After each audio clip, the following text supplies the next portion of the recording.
Hello everyone, and welcome to Autocrat. This is episode 95, King of the Hill. Nice, except it's actually 96 and I forgot to change the number. This is episode 96, King of the Hill. Yes, it is. Not 95 at all. Not 95, and I definitely didn't use this title a second time, having used it before and after Alexander, and then forgetting I'd done that. I would never do such a thing. No, of course not. I'm original and good at my job. Anyway, we left off with Aventinus succeeding to the throne in 856 BCE. We decided that he succeeded his uncle Crota after his other uncle had been killed in a lightning strike and/or flash flood. Yeah, it happens. Now, let's see how he gets on. Yeah. So, we'll start off with Ovid as per usual, shall we? We shall. Ovid only tells us that Aventinus is buried on the Aventine Hill. Okay, good. He, in fact, gave his name to the hill in much the same way that Tiberinus gave his name to the Albula. Or the Tiber River, as we mostly know it. The Tiber River? The Tiber River. Now you have another reason to have Tiberophobia. It's coming for your pronunciation. When Aventinus died, a certain man called Proca, or sometimes Procas, took over, although apparently he was the ruler of the, quote, Palatine people. I don't know if this is just another name for the people of Alba Longa, or if he only ruled some of them, but who knows, we're not given more detail on it by Ovid anyway. This gives us an opportunity for an Ovid story. Ooh. Because this is during the Metamorphoses, so of course there's random little stories nestled in here. During Proca's reign, we hear of a woman called Pomona. Like in Harry Potter. Is it like in Harry Potter? Yeah. Who's Pomona in that? Oh wait, is it the nurse? It's either the nurse or the herbology teacher, I can't remember.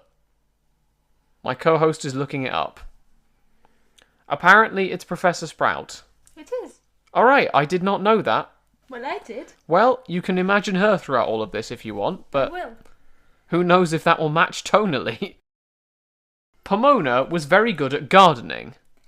Well, so far, so good. Yeah, and loved growing fruit trees, from which her name derived. Okay. She seemed to have had a fondness for apple trees. Now, because gardening was Pomona's everything, the goddess Venus had no power over her. However, she lived in fear of being set upon by someone trying to woo her. I mean, this is still mythological times, so that unfortunately makes sense. We've seen it before. This fear was actually justified.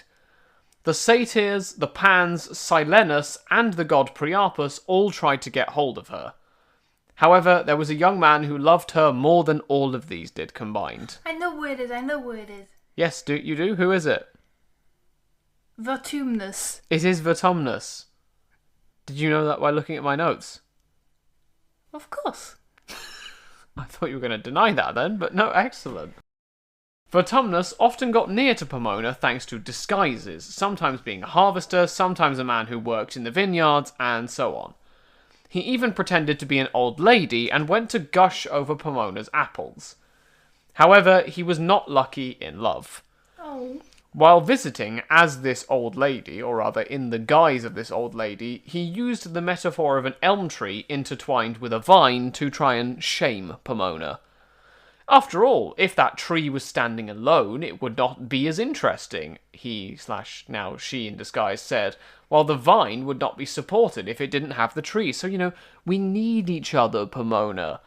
Pomona could have anyone she wanted, like Helen could have done. After all, men were fighting over her.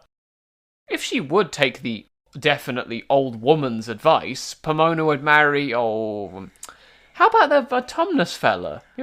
Just random name out of hat. Yeah, I think I saw him at the supermarket once. Stand-up guy, he held the door open for me, really polite with ladies. You should definitely date him.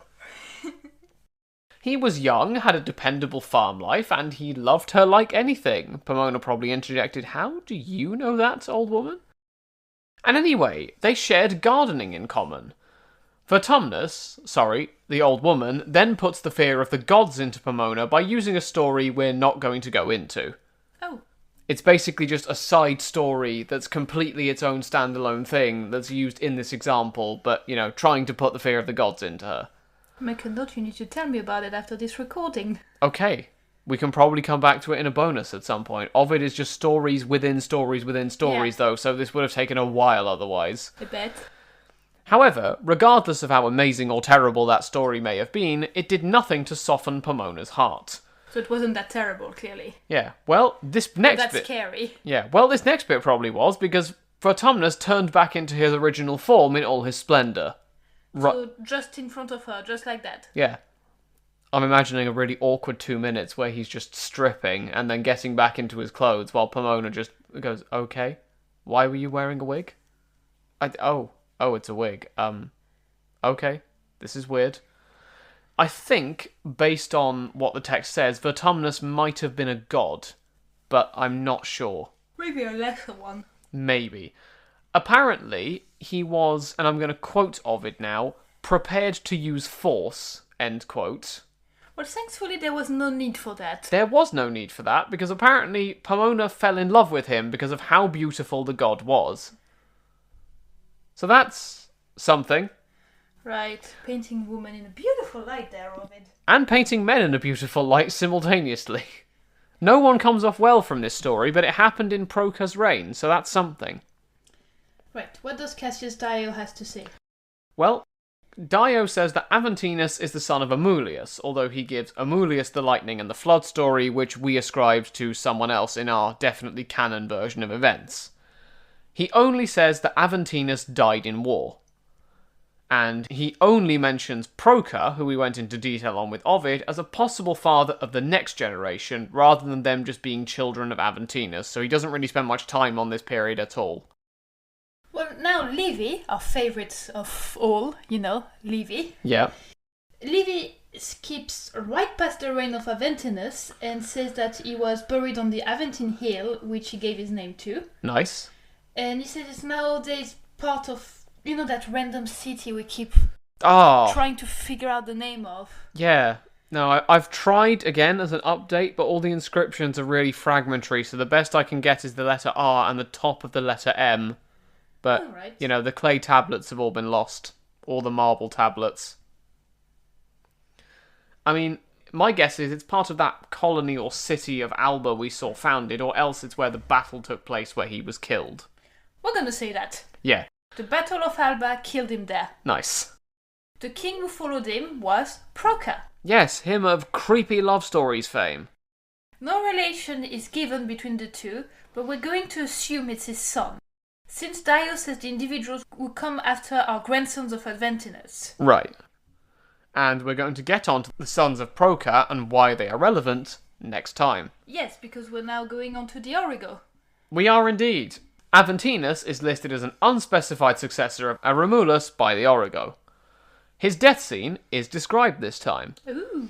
While fighting, he was killed in battle because the enemy had encircled him. He was buried at the foot of the Aventine Hill, which now bears his name, or at least the now of the Origo's time. And I suppose the now of now, but anyway, not relevant. On to Appian. According to Appian, Aventinus was the son of that Romulus who was killed by a lightning strike, although we said he's his nephew. Aventinus is just listed as the father of Proca, confirming what we speculated about based on Livy's account, and that's all Appian says. Yes, and we get to one of our other favourite source, the Nuremberg Chronicle, the one that tells us a lot about years and numbers. The source that actually gives me numbers, which as a science man I'm very happy about. Aventinus, according to the Nuremberg Chronicle, ruled for about 38 years. Okay. Proca then follows for 33 years. He is listed as, and that's a quote, the glory of the Trojan nation, end quote. I mean, that borrows from Virgil in the Aeneid, so Proca must have been quite something. I guess, but that's all we get anyway. I have a new theory. You do? What if this Pomona is related to the royal family? She could be. I mean, unless she is a farmer's daughter, who else is going out just growing apple trees in their spare time in this period? No one. I don't know. Don't write into me with apple farming statistics from the first millennium. Anyway, Shall I take us through Dionysus of Halicarnassus? You should. Good. Again, one of that city's hills is named after Aventinus. Dionysus says Aventinus ruled for 37 years, so he'd be reigning between 856 and 819 BCE. However, he then says that Proca ruled for 23 years, meaning his reign would end in 796 BCE. I'm going to be following this chronology for reasons that will become apparent in future episodes. Good. Now let me do Diodorus. Okay, good. Diodorus, are you ready for this? Yeah? It tells us Yeah? nothing! Yeah. Oh. Oh, Thanks for nothing, Diodorus. thanks for nothing. Literally. Now, we mentioned that the Aventine is one of the 7 hills of this city that we don't know the name of. Yes. We have the names of the other hills. Altogether, the 7 hills are the Aventine, which we've seen now, the Caelian, the Capitoline, which I haven't got a reference for this, but is a reference to the god Jupiter in his form of Jupiter Capitolinus, the Esquiline Hill, the Palatine, which I believe is where palaces sit, or sat at some point, hence Palatine, but again, don't quote me on that, the Quirinal, and the Vermeil. I mean, I know there's like some others that are not part of the traditional 7. Yeah, like the Vatican Hill. Yeah, like that one. Yeah. I mean, it's impressive that we know the names of these hills, but don't actually know the city. Exactly. I'm hoping for people furiously typing in the comments. Why do they not know? Let's see just how long we can keep this. Yeah, well, not much longer. But next time we will be dealing with the sons of Proca. And Will we now? Yes, and we have arrived in the 8th century BCE. Does that century mean anything to you? Should it? Well, there's something fairly big that happens in the 8th century BCE. Foundation of some kind of city, probably? Yeah. Do you want to guess how far away we are from that now? 50 years? Close, about 40 years. Okay. We have gone from the roughly 1500s BCE, according to the Cary and Steele's chronology, to 40 years before the foundation of this city. Cool. Exciting, isn't it? Yep. But the prelude to that will have to wait for next time. So, as always, thank you all for listening. We hope you enjoyed it. And until next time, have a great week, everyone. Bye. Bye.